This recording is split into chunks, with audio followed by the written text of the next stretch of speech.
This episode is brought to you by iZotope. Our friends over at iZotope create the most thoughtfully and intuitively designed software for audio repair, mixing, and mastering.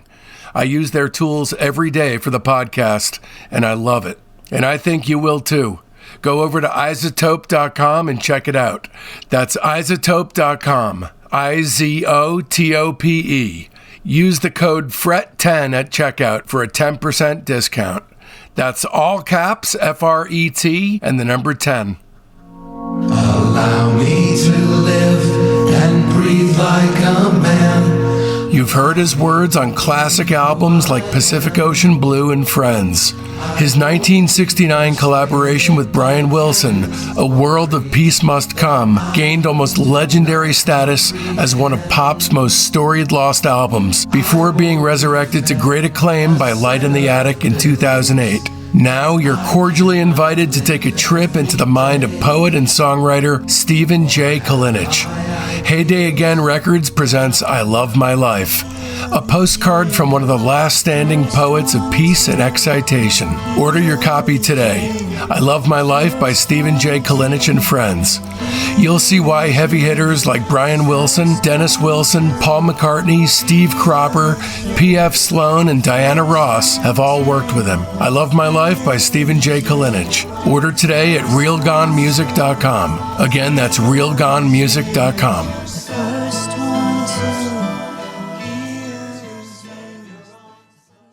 They were most certainly firing on all their guns for Volume 4.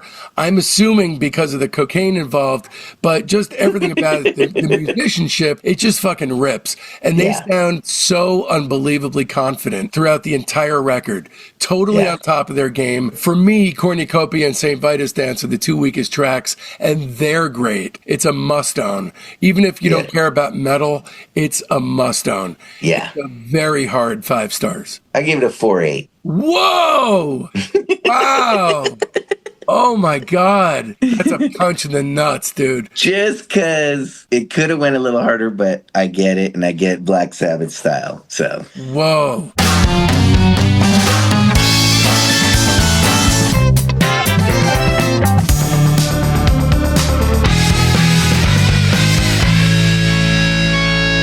Welcome to Discograffiti, the Music Obsessives podcast that gives freaks like you and me the chance to connect with the brotherhood obsessed with rating the entire discography of every single artist and band that ever mattered. I'm your host, Dave Gebrow, and with 4 new episodes each week, you're going to gain a comprehensive knowledge of an act's history and output in the time it takes to listen to one album. Each new guest swings a hard left into an area you either had no idea you needed to know about or know all about and can't believe you're not alone out there. And in this episode, we'll be turning our spray cans on Black Sabbath, along with our special guest, JACKASS'S Wee Man. Here's just a few of the many things Wee Man and I discuss in part 2 of this podcast. The Black Sabbath track that Billy Corgan credited with inventing grunge. The reason Sabbath downtuned their guitars even further on Master of Reality and the subgenres that wound up creating. How Tony Iommi's sweet leaf coughing was captured. The secret messages planted throughout Volume 4's songs and packaging, not to mention its initial jettisoned title. And an in-depth deep dive on every song off Master of Reality, Volume 4, and Sabbath Bloody Sabbath. If you're a Black Sabbath and Jackass superfan like me, you'll want to turn this free version off right now and opt for the director's cut of this episode on our Patreon page, which is ad-free and features 10 additional minutes of essential material. And you can find it in our Patreon shop for mere pennies at patreon.com/discograffiti/shop. Here's what you're missing this week if you're not a Patreon member. If you're a member at the private tier, you're missing out on the director's cut of Part 3 of our Wee Man Ozzy-era Black Sabbath deep dive, plus our exclusive interview with Rolling Stone editor David Wild. If you're a member at the Lieutenant tier, you're missing out on the David Wild interview, and if you're a member at the Major tier, well, you're not missing a single thing, because the Major tier gives you access to everything that Discograffiti releases. Coming up, we've got Discograffiti's Billy Joel series with special guest Mark Robinson from Unrest, our Jefferson Airplane series featuring band members Jorma Kaukonen and Jack Cassidy, an exclusive interview with ex-Pixies bassist Pazlin Chanton on her upcoming solo album, an interview with Lenny Waronker, Season 3 of The Beach Boys, and Your Dream Comes True series, which will absolutely, without question, delve deeper into pet sounds than anyone else ever has in history.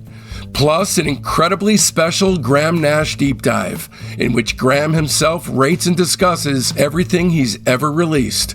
That means solo, CSN, CSNY, C&N, and for good measure, Crosby's If I Can Only Remember My Name. So don't miss out. Open up your listening app right now and subscribe. And away we go then!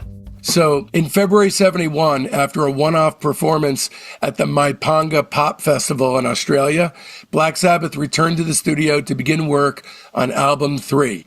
Following the success of Paranoid, the band were given more studio time, along with a briefcase full of cash to buy drugs. And when I say briefcase full of cash, I'm not making those words up. I think this really was a briefcase full of cash.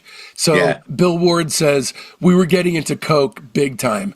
Uppers, downers, quaaludes, whatever you like. It got to the stage where you come up with ideas and forget them because you were just so out of it.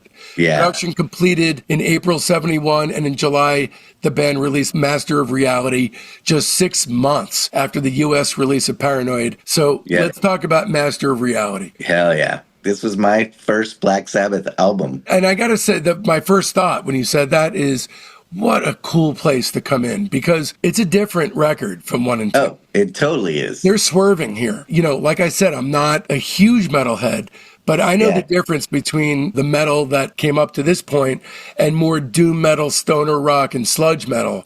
And we're in a different zone now. Yes. One of the funniest things I have to say offhand, like as you said, that it's a little different. Orchard, I didn't even know was a song when I first put it in. I thought it was the intro to Lord of this World. You know what I mean? Oh, like on a tape, right? No, it wasn't tape then. It was CDs had just hit. I just let it play. And to me, when listening, I didn't hear it as, oh, it's its own song and then a new song. I heard it as, oh, that's a cool intro. Yeah, I love how those things bleed into each other. Yeah, they bleed good, but it felt like they were together, even though they're separate. They were placed together perfectly. You know, while we're talking about these sort of subgenres splintering and bleeding out from the main metal mountaintop, Billy Corgan talks at length about how this really kind of invented grunge. For better or worse, apparently this, for him and for others, was where grunge began. It was recorded February through April, but really 2 weeks total. February 7th through 15th and April 6th through 13th. Same producer, Roger Bain, who had produced the 2 previous records. Yep. And it was Bain's final collaboration with Black Sabbath until Tony took over production for the next several records. Yeah, at this point, they started understanding more what they needed to be doing, and they started getting more opinionated. Yeah. Crucially for this record, on Children of the Grave, Lord of this World, and Into the Void, Iommi downtuned his guitar 1.5 steps in an effort to reduce string tension. That was just, again, like we were talking about earlier, a pragmatic decision that made the guitar less painful for him to play. But Geezer also downtuned his bass guitar to match Iommi. So what happened there is it got to the point where we tuned it lower to make it easier vocal-wise as well. But Ozzy would then sing higher, so it sort of defeated the object. But that's the cornerstone of this sound, is we're down tuning even farther, but it really is just not even coming out of, hey, let's change our sound. But it did do that. And in the course of things, invented these splinter genres that flew out of this one record. Those songs you listed were the songs I listed as my favorite. Awesome. Those ones that they downtuned that you just said, I put those down as those were my favorite songs. Awesome. And it's no surprise. And really, I think the cornerstone of the record is the vibe of those three songs. Yeah. The pragmatic is that Tony is more comfortable. Ozzy has maybe an easier bed upon which to, lay his vocal tracks. But then in the biography of the band, Symptom of the Universe by Mick Wall, he writes that the Sabbath sound took a plunge into even greater darkness, bereft even of reverb, leaving their sound as dry as old bones dug up from some desert burial plot. Josh Homme, the Desert Sessions and Desert Metal, that all comes from this as well. This is a huge record in that world as well. This is Bill Ward's favorite Black Sabbath record. Oh, nice. Bill said in a 2016 interview, on the first album, we had 2 days to do everything and not much more time for Paranoid. But now we could take our time and try out different things. We all embraced the opportunity. Tony threw in classical guitar parts. Geezer's bass was virtually doubled in power. I went for bigger bass drums, also experimenting with overdubs. And Ozzy was so much better.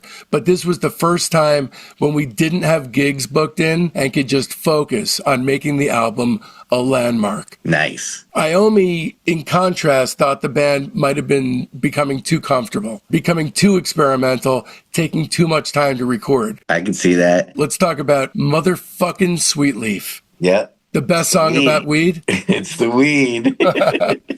Oh, hi, I'm Dave Gebrow. I threw my career as a licensed hearing instrument specialist in the trash, sold my house, and moved to the East Coast with my wife and 5-year-old son in order to focus on making the ultimate weekly podcast for music obsessives thrive. But weekly wasn't enough for me, so I bumped it up to 4 shows a week. Becoming a subscriber to Discograffiti's Patreon gives you access to hundreds of exclusive episodes. As a 2-show per week private, you get the weekly show by and for our Patreon family, the Discograffiti Soldiers of Sound podcast. As a 3-show-a-week lieutenant, you'll get early release, ad-free, extended director's cuts of the main show. They're the shows as they were intended to be heard. Plus, you'll gain access to half the Patreon archive and the upcoming Beach Boys Behind the Mirror companion episodes, which will feature dozens of special guests from within the Beach Boys camp talking about and rating their music. But as a 4-show-per-week major, you'll be drowning in a flood of must-hear binge listening, because I'll be bombarding you with episodes about super cool bands that are too subterranean for free Fridays. It's like going to music college, but with a tuition that makes all kinds of sense. Plus, our entire Patreon archive is yours. Discograffiti's Top 10, our Buried Treasure show, Rock Cousteau, our Slag Off show, Queasy Listening, and the Private Press with Paul Major. And all that for the price of only a cup of coffee a week. Times are tough, you say? Fret not, because there's a $1 tier. Or you could just join as a basic member and buy episodes piecemeal from our Patreon shop. Don't risk feeling badly about yourself by not giving. Check out patreon.com/discograffiti to find the tier that's right for you. Once again, that's patreon.com/discograffiti. This episode is brought to you in part by Bespoke LA. Located in the Fairfax district of Los Angeles, Bespoke LA is the modern podcaster's dream come true. It's got 2 podcast pods available, one with audio only and the other with both audio and video. Just think, you can start your own podcast tomorrow without investing a single penny in equipment. What, you don't have experience editing? Don't even sweat it. For an additional fee, Bespoke LA can edit your podcast. Or not, it's entirely up to you. Rates start at $75 an hour with discounts if you book 4 sessions at once. Go to bespokela.com/podcast. That's BSPOKELA.com/podcast for more information or to book your time today. And be sure to tell them that Dave sent you for a one-time 25% discount. I don't know if you know the song Got to Get You Into My Life by the Beatles. I may know it by hearing it, but I don't know. I was alone. I took a ride. I didn't know it. Oh, yeah. I know that song. Yeah. Think about it. It's about weed. It's Paul McCartney's love letter to weed. I was alone. I took a ride. I didn't know what I would find there. Got to Get You Into My Life. So I always saw Sweet Leaf as that. Got to Get You Into My Life for Black Sabbath. Well, you know, Ozzy loved the Beatles. They're his favorites. Yeah. He wears the round glasses just like John Lennon. You introduced me to my mind. He must have been thinking The about same how to get thing. you into He my must have life. been listening to that song and thinking the same thing. Yeah. And came up with Sweet Leaf. Yeah, and the opening cough, which is one of the greatest openings of any album ever. Ozzy brought Tony a huge joint into the sessions, which caused Tony obviously just to lose it coughing. And Tony at that moment was recording acoustic guitar parts, and his coughing fit happened to be captured on tape. And Nice. that was later added by the producer as the intro, which is obviously perfect. Tony assures everyone that they all played Sweet Leaf while they were stoned. So this is the real deal. They were all high on. I hope they did. Yeah. I hope they did. There's an amazing cover by the Butthole Surfers. They reworked the song as something called Sweat Loaf on their album Hairway to Steven. And the main guitar riff, which is paired with a loop of a drum sample from Led Zeppelin's When the Levee Breaks, is the instrumental basis of the Beastie Boys' Rhymin' and Stealin'. Yeah. After Forever, including the elegy. Not one I would replay. Seriously? Yeah. I love this song. You do? Yeah, yeah. It's a good one, but it's not one that I'm like, oh, gotta play that one. What is it you don't like about this one? It's all right. It's just, I don't know. It just doesn't hit me. Interestingly, I would have to say that I completely disagree because in my top 10 of songs that I do not think about when Sabbath comes to mind would be After Forever. That you do not think about. In other words, like, this is not one of the first songs that come to my head when I think of Yeah, me too. But that's what I'm saying. When I hear it, like, I'm reminded that it's one of my favorites. I just, for whatever reason, it's not one of the first flood. No, I don't feel like that, but it's not even one that, it doesn't make my list. Okay. Them's fighting words, my friend. All right. Embryo, only a 30-second song. It's just kind of a Middle Eastern sounding intro to Children of the Grave, but I love it. But no, it's its own separate song. And that's what I'm saying too. It's like Orchid. Embryo is the same too. I thought it was just the beginning of the song, but nope. It's its own little song real quick. Yeah, I love that. Do you feel like they did that knowing that those songs were intros to the next song? And instead of making them slash songs, they just made them their own songs? I think Embryo was intended that way, but then what becomes confusing is the outro to Children of the Grave is called The Haunting, and that is part of the title. Yeah. With a slash. So that's what I'm saying. Then it becomes super confusing. I think it was its own song. Yes. I think Embryo could have gone anywhere on the record. They just chose this place. Yeah. I don't think it's intended as necessarily. But it fit very well. I can't imagine it anywhere else. It's perfect. Mm-hmm. Children of the Grave, man. Brutal. Way good song. Fucking brutal. And when I think of it again, I go back to Bill Ward playing what sounds to me like fucking steel trash barrels. Yeah. That's a good analogy of it. It sounds like dangerous people playing dangerous music to me. It really does. It really does. And it's an anti-war song, but these guys sound like they're in a fighting spirit. They sound like they're ready to kill. Yeah. If someone would say to me, this is not one of the top Sabbath songs, I really wouldn't take their music taste seriously. I wouldn't either. Yeah. If they didn't like Children of the Grave, then it's like, I don't think you know who Black Sabbath is then. Yeah. To me, this is real Sabbath. I mean, not Iron Man Sabbath. Yeah. This is like when you puncture the top layer and really get down into it, this is the real Sabbath. Someone can play that for you and go, listen to this band, and you will know if that person's going to be a fan or not off of that song. In all likelihood, this is my favorite song on the record. I don't know if it's my favorite. It's in the top 3. Do you have them in order? I'll go Into the Void, Children of the Grave, and then Lord of this World. Okay. But I love Into the Void. Yeah, it's nuts. It's evil. Yeah. That's where you get into where they sound like they're buying their own mythology. So, but first we have that acoustic guitar solo on Orchid, which in all likelihood is the session from which that initial cough came from for Sweet Leaf. Lord of this World, to me, this is not one of my favorites. In fact, it's my least favorite on the record. Got it. Solitude could have been a single and been its own thing and still would have hit. I love it. I just can practically see the bong smoke curling up around the flute and the lava lamps and just... I mean, it's a mellow one. 70s black lights. I love how dated it is. I really do. But it's inspired. Their ambient work is all very inspired. It's not just like, let's plug some generic ambient work in right here. It fits well with the heaviness of everything everything else. It's not all waves. There's going to be a little part between the waves, and there's still ocean, and this is the ocean part. Yeah. And that's what Solitude is. It's needed still on this album, but it's good.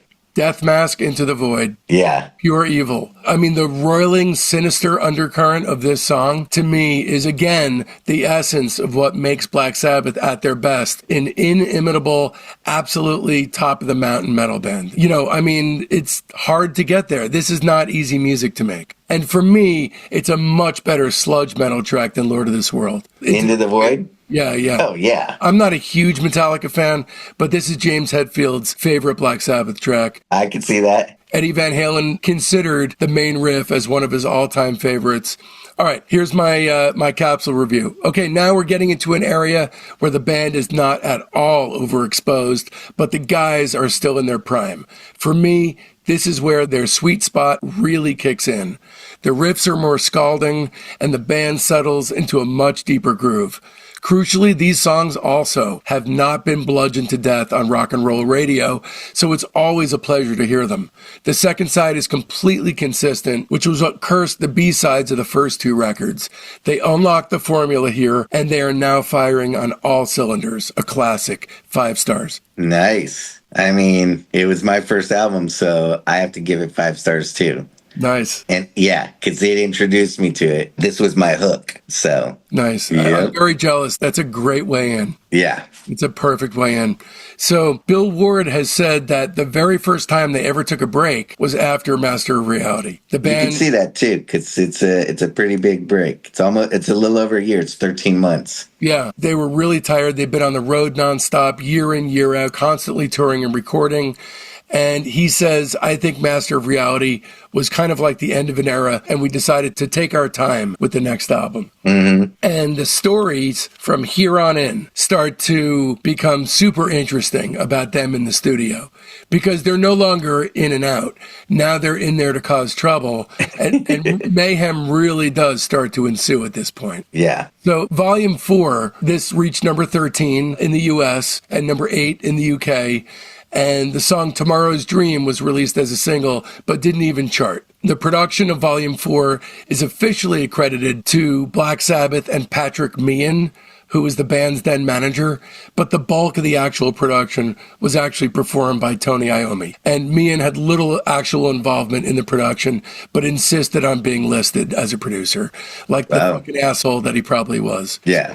Tons of substance abuse. The recording was plagued with problems, much of the problems due to substance abuse. In the studio, the band regularly had speaker boxes full of cocaine delivered. In his autobiography, Ozzy speaks at length about the sessions. He says, quote, Dang. In spite of all the arsing around, musically, those few weeks in Bel Air were the strongest we'd ever been. Eventually, we started to wonder where the fuck all the coke was coming from. That coke was the whitest, purest, strongest stuff you could ever imagine. One sniff and you were king of the universe. So the album's working title, legendarily, was Snowblind, but Vertigo Records, the executives at Vertigo Records were understandably reluctant to release an album with as obvious a drug reference. Yeah. So they settled for the liner notes on the back, thanking the great Coca-Cola, which is, again, like as obvious as Snowblind. That's so good. And in 2013, Geezer admitted to Mojo Magazine that Heroin 2 had entered the picture. He says, quote, we sniffed it, we never shot up. I didn't realize how nuts things had gotten until I went home and the girl I was with didn't recognize me. She literally didn't recognize him, yeah.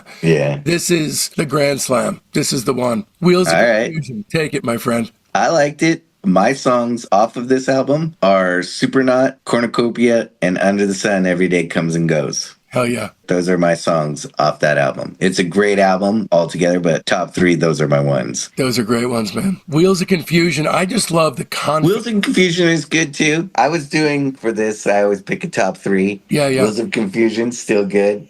That gets a little creamy to me, but I love the confidence that comes with starting a record with an 8-minute track. Yeah. Because at this point, they're thinking of commercial considerations. Yep. But then they're probably tossing those considerations out. Yeah. And I got to hand it to them. That is fucking balls.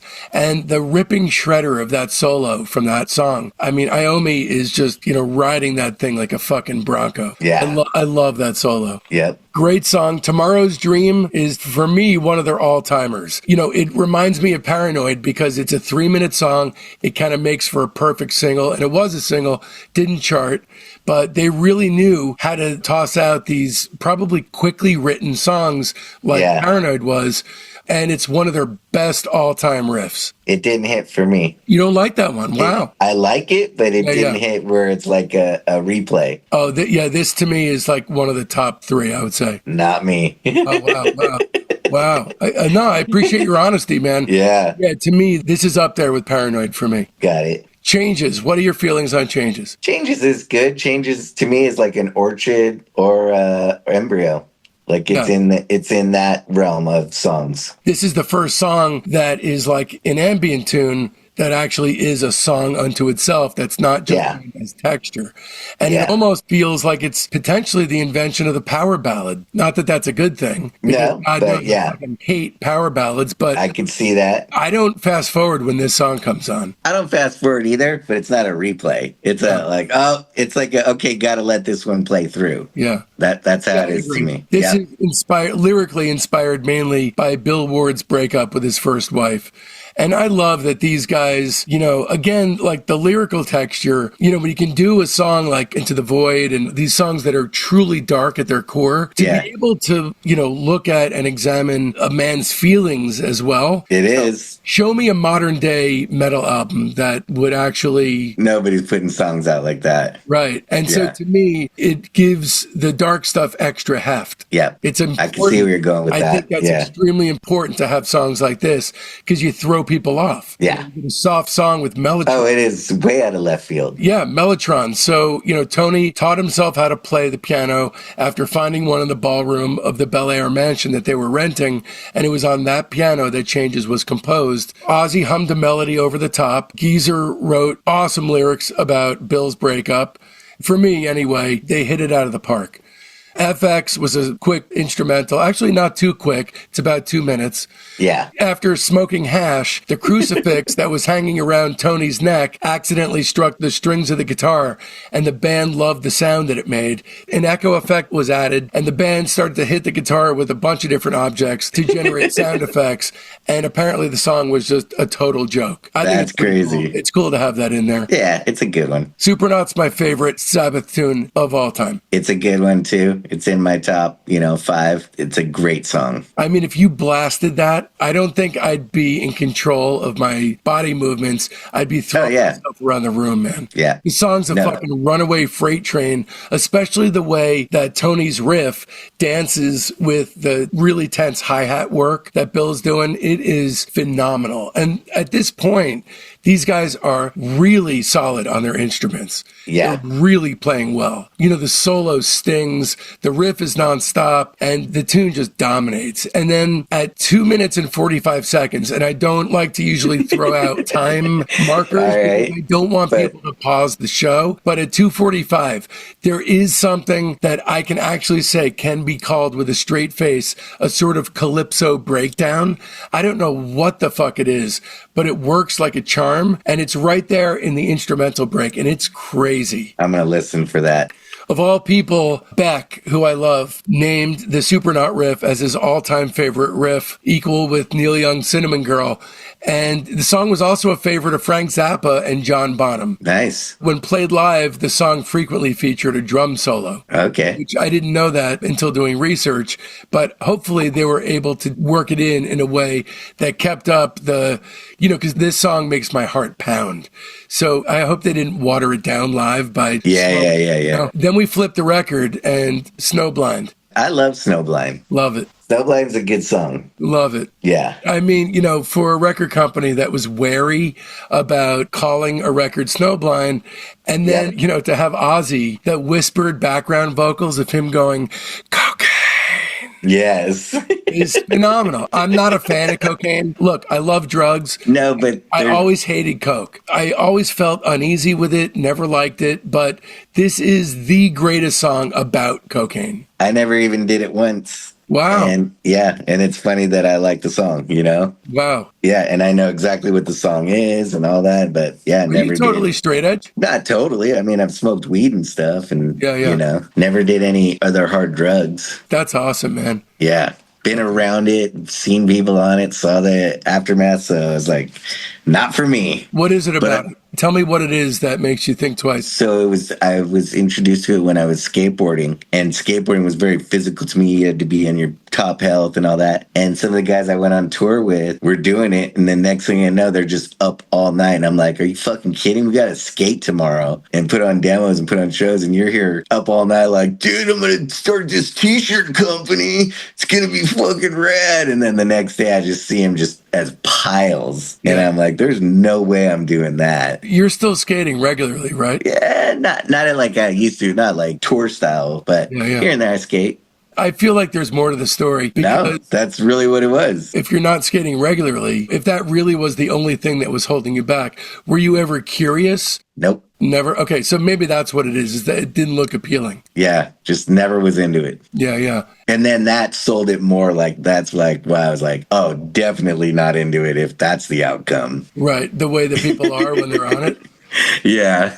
Yeah. Fucking all talk, no action. Yeah, zero action. It's all about coming up with ideas that are never followed up on. Yep, you're going like this, but you're never making it happen. So. I can hand it to you, man. That's great. But I love the song Snowblind. Yeah, yeah. But your parents must be very proud if that's... Oh, yeah, totally. They must be very happy about that. Yeah. Okay, next up, Cornucopia. Another great one. Maybe just a hair below the rest on the LP, but just barely. I love it. It was in my top. I think it's still a classic, but probably my least favorite on the record. That being said, this is my favorite Sabbath record. So to me, these are all gold coated. That makes sense. All right. But out of the gold, this is your silverish gold. It's either this or St. Vitus Dance would be my least favorite. St. Vitus Dance is my least favorite. I like Cornucopia way more than St. Vitus Dance. And how about Laguna Sunrise? And it stands there with St. Vitus Dance. Yeah, it's all right. I like this one. It's bluesy. It's good. It has its thing, but it's not a replay for me. That orchestra section toward the end is used so beautifully because all it does is ratchet up tension. The tension just goes to, you know, as your Spinal Tap friends would say, to 11. By the way, did you improvise then in Spinal Tap 2? Isn't it all improv? Yeah. So your part is all improv, right? Yep. I don't have any speaking parts. Okay. But what we do, when you see, it's pretty amazing. I'll be there opening day. Nice. St. Vitus Dance. This kind of feels like a pop metal song. Satan is out of the picture. He's way out of the picture. This is more like a chug-a-lug rock and roll song. Yeah. I think it rips. I think it should have been a single for their sake because I feel like it could have been a hit. Yeah. And I don't feel like there's anything wrong with the song. I just feel like, you know, you put it next to its brothers and it's, you know, it doesn't measure up. That's all. Exactly. And Under the Sun, we are back. I love that song. Yeah. It's so good. These guys really know how to end a record. They do. And that's a good one to end with for that record. Yeah, they do these long, super intense songs that leave you, you know, really remembering how intense the record was because they don't let you off easy. You leave on a high note. You always do, yeah. Yep. And an evil note. This, along with Master of Reality, is what I think of when I think of this band. These two albums. They were most certainly firing on all their guns for Volume 4. I'm assuming because of the cocaine involved, but just everything about it, the musicianship, it just fucking rips. And they sound so unbelievably confident throughout the entire record. Totally on top of their game. For me, Cornucopia and St. Vitus Dance are the two weakest tracks, and they're great. It's a must-own. Even if you don't care about metal, it's a must-own. Yeah. It's a very hard 5 stars. I give it a 4.8. Whoa! Wow! Oh my God. That's a punch in the nuts, dude. Just because it could have went a little harder, but I get it, and I get Black Sabbath style, so. Whoa. Yeah, to me, it just doesn't get better. Like, to me... I know, this is your favorite album. Yeah. But it's not in my favorite, so. Yeah. To me, this is the one. Now, we are at Phase 2, Tempering the Metal with Bells und Whistles, 1973 to 1975. And we kick off with 1973's Sabbath, Bloody Sabbath. What a record. So following the tour in support of Volume 4, the guys came back to LA to begin work. They wanted to recreate the recording atmosphere, so they returned to their Record Plant studios and rented a house in Bel Air, but due in part to tremendous substance abuse and fatigue, they weren't able to do anything. No songs at all. Geezer told Mojo magazine the band was absolutely, completely exhausted. Tony said ideas weren't coming out the way they were on Volume 4, and we really got discontent. Everybody was sitting there waiting for me to come up with something. I just couldn't think of anything. And if I didn't come up with anything, nobody would do anything. Yeah. Tony said, I panicked because I didn't have a single idea about what to write. It might have been the drugs, it could have been the pressure, but either way, I felt it was my fault. The band were also disappointed to discover that the room that they had used previously at the record plant had been replaced with a giant synthesizer by Stevie Wonder, who had recently recorded there. Oh, man. They were in LA for a month with zero results, zero songs. Yep. So the band went back to the UK, where they rented a castle, as one does when one records a record, called Clearwell Castle in the Forest of Dean in Gloucestershire, in which Led Zeppelin, Mott the Hoople, and Deep Purple had written and recorded. The medieval surroundings may have revitalized the band musically. It conjured up things, and stuff started coming out again. While working in the dungeon, Tony stumbled onto the main riff of Sabbath, Bloody Sabbath, and that is what set the tone for the new material. Geezer said, we almost thought we were finished as a band. Once Tony came out with the initial riff for Sabbath, Bloody Sabbath, we went, we're back. Yeah. And that was it. So that kind of uncorked the bottle. And then that's how they were able to move forward. Because they were in the UK, Rick fucking Wakeman, of all people, from Yes, he was brought in as a session player to play on Sabracadabra. Didn't even take payment from the band. He was paid in beer for his contribution. Nice. Zeppelin showed up, and actually John Bonham wanted to play on Sabracadabra, but all they did was an improvised jam session, which was recorded but never released. So there exists a tape of Zeppelin and Black Sabbath jamming. Wow. I would love to hear that. Me too. Final thing before we talk about the songs. Ozzy has said that this record was the beginning of the end for the original lineup. I could see that. He says, quote, Sabbath, Bloody Sabbath was really the album after which I should have said goodbye. Because after that, I really started unraveling. Then we ended up falling out of favor with each other. Ozzy says that Sabbath, Bloody Sabbath was our last truly great album, I think. And with the music, we'd managed to strike just the right balance between our old heaviness and our new experimental side. Yeah. And that's really a good way to look at it, because you got sitar on this record, you have bagpipes, all kinds of stuff that they're fucking with, but it doesn't water down the metal. That's good. Let's talk about the title track. Sabbath, Bloody Sabbath. You bastards! This is one of their best, I think. It is good. I love it. You don't like it that much. No, I love it. I just haven't, a lot of songs, I just listen to them all together. But yes, I do love the title track. Yeah, this is a great one. Immediately, to me, when I hear this, as soon as it starts, it's clear that these guys are trying to spread their wings and go higher than they had before. Yeah. I have a thing about really, really cool shit that a vocalist can sing right before a guitar solo. I have, like, in my head, like a top 10 list of things. And Ozzy screaming, you bastards, and Tony going batshit crazy is one of the best lyrical intros to a guitar solo it is ever heard. It is. It's a good one. 100%. Amazing. Yeah, this is, I think, a pretty inspirational song in metal. I know that Slash has said that the outro to the song is the heaviest shit he's ever heard in his life. Yeah, just, it's seethingly evil. It has everything I want in a Sabbath song.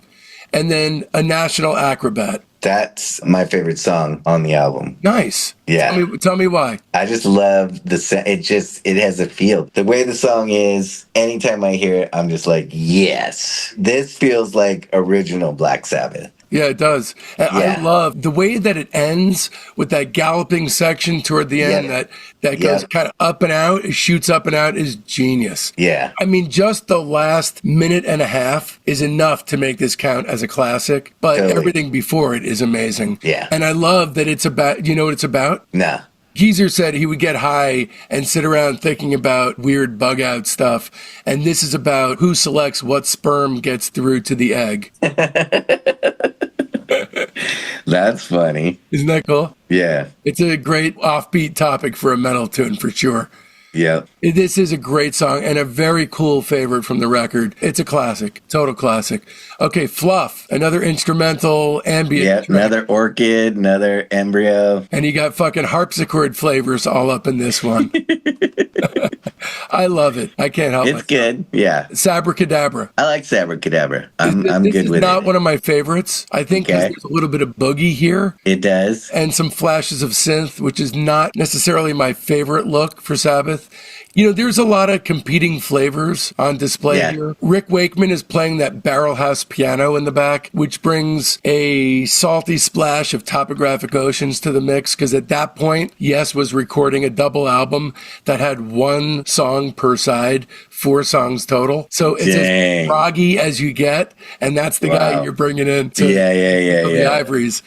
I think it's an interesting curio, but it's one of my less favorite tunes on the record. Got it. All right, we're on the second side already. Killing Yourself to Live. I love it. Written by Geezer while he was in the hospital for kidney problems caused by heavy drinking. I love this. It's like, he's drinking to have a good time. Yeah. Killing himself to live. That's right. This has like a prog metal kind of a feel to it, which I love. I can hear the cocaine. If one can hear cocaine, I hear the cocaine, which if you're abusing tons of substances and you're singing about doing substances, there's no question that you're fucked up when you're playing it. Oh, totally. In order to add the requisite irony of what you're singing about. So the coke-fueled gallop of this song, I know I'm not mistaken in hearing that. I love Killing Yourself to Live. Yeah, me too. Who Are You this has to be the worst song on the album. Not just on the album. On the whole Imperial period. I could back you on that one. Those farty opening synths. Yeah. And the narcoleptic lurching tempo, the martial rhythms that Bill Ward is doing mid-song. I mean, honestly, just about everything related to this puddle of excrement is a big fat oof for me. Yeah. I really don't like this. They had what's called a Moog synthesizer. Ozzy wrote the song Who Are You on an instrument that he had just bought that he didn't know how to play. And in his memoir, Ozzy wrote, I'd written it one night at Bulrush College while I was loaded and fiddling around with a Revox tape machine and my ARP 2600. So I guess it's as good as one can hope for. Yeah. Looking for Today. Looking for Today is all right. Definitely better than Who Are You? But, I mean, if Changes didn't feel like metal, the pain begins to eat your pride. You can't believe in anything you knew. When was the last time that you cried? That does not sound like metal. It's good. I wouldn't say it's great. Certainly not as good as Spiral Architect. Nah, not at all. Because that's a fucking monster. Yeah. Spiral Architect, the strings work, the pinball wizardry of the guitar dynamics, because that always reminded me of Pinball Wizard. Okay. In the intro, The blind, deaf, dumb kid. Yeah, it sounds like it was inspired by that. Yeah. But it's their ambition and their talent writ really, really large on a monstrously overblown scale, but it works, and it works well, and it's a peak. Nice. Geezer said Spiral Architect was about life's experiences being added to a person's DNA to create a unique individual. So, good point. yeah. The band invited an orchestra to play on Spiral Architect, but couldn't cram all of the people into Morgan Studios. They had to go to a whole different studio. Great song. What a song. Yeah. Here's my capsule review. This one's both exciting and an unabashed display of their growing pains. It spreads its wings, and in the minds of its creators, it's their pinnacle. I used to think it was up there. Now I feel it's just a slight step down from Volume 4. Too much embellishment when all they needed to go all the way was the ferocity that was probably just out of grasp because of the exhaustion brought on by all the coke. Not to mention the material. There's some Jethro Tull moves in here, presumably left over from Iommi's brief stint, and it's not necessarily their best look if you ask me. So for this one, I'll go 4 1/3 stars. All right. I'll give it 4 stars. The songs are good. None of them, except for National Acrobat, would I replay. Not Spiral? I would replay Spiral maybe here and there, but National Acrobat's the only song off the album I would be like, replay. Yeah. So I'm giving it 4 stars. Okay, cool. Now we jump 2 more years. Is it 2? Yeah. Yeah, is that 73? 73 to 75. Yeah, wow. That's crazy. I didn't realize they took a big break again. Well, they didn't quite take a big break. They started a world tour in January 74. True. There we go. And that went to April, but they did take a year-long break after that. Yeah. That's crazy. All right, that about does it. Stay tuned, because next week we've got part 3 of Wee Man on Ozzy-era Black Sabbath. Okay, here's the week up ahead. This Sunday, our weekly show within a show, the Discograffiti Soldiers of Sound podcast, drops for our Patreon's private tier. These are real people with talent and a burning fire deep inside, just like you and I. Then come Monday, the major tier gets a very special treat. Monday's bonus episode is another Chuck chat from the Chuck Granata Pet Sounds interview series, this one with David Wild, a contributing editor at Rolling Stone magazine. His published books include Seinfeld, the totally unauthorized tribute from 1998, and the Grammy Goes To, the official story of music's most coveted award from 2007. He is, I Say, How I Learned to Stop Worrying and Love Neil Diamond from 2009, and others. David hosted the Bravo television series Musicians and has written for the Grammy Awards since 2001, becoming a producer for the show in 2016. In 2022, his Naked Lunch podcast debuted, featuring a wide range of guests, including Graham Nash, Susanna Hoffs, Peter Frampton, Jimmy Kimmel, and many more. There will be a short sneak peek running publicly for free on Monday morning, but the entirety of the show will only be accessible on the major tier of our Patreon. Don't miss it, or you'll only be getting part of the story.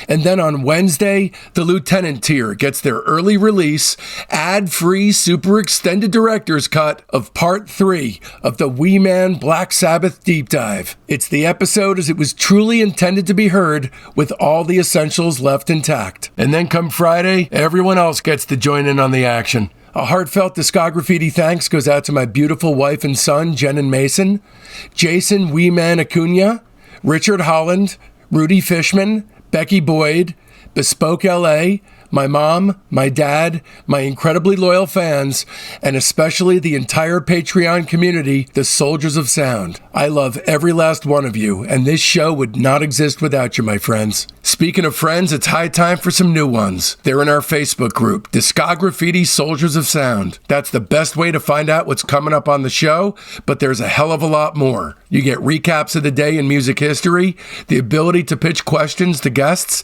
polls that put you in the driver's seat on guest and band decisions, access to a thriving creative hub if you're looking for a collaborator, and much, much more. So don't miss out. You can find the link to the Discograffiti Soldiers of Sound Facebook page right there in the show notes. And if you don't mess with the Zuck, no sweat. Just email me at info@discograffiti.com and I'll keep you in the loop. So now that it's done and you want more, another way to dive even deeper into face-melting hard rock and metal is to leap headfirst into Tom Morello Rates the MC5, that's episode 177, Mike Watt Rating the Minutemen, that's 124 to 126, Testament's Alex Skolnick, that's 122 to 123, Mogwai's Stuart Braithwaite rates Joy Division, that's 203 and 204. No Age's Randy Randall on the Jesus Lizard, that's 70 and 71. Jim Florentine on the entirety of the Black Sabbath catalog, that's 64 to 68.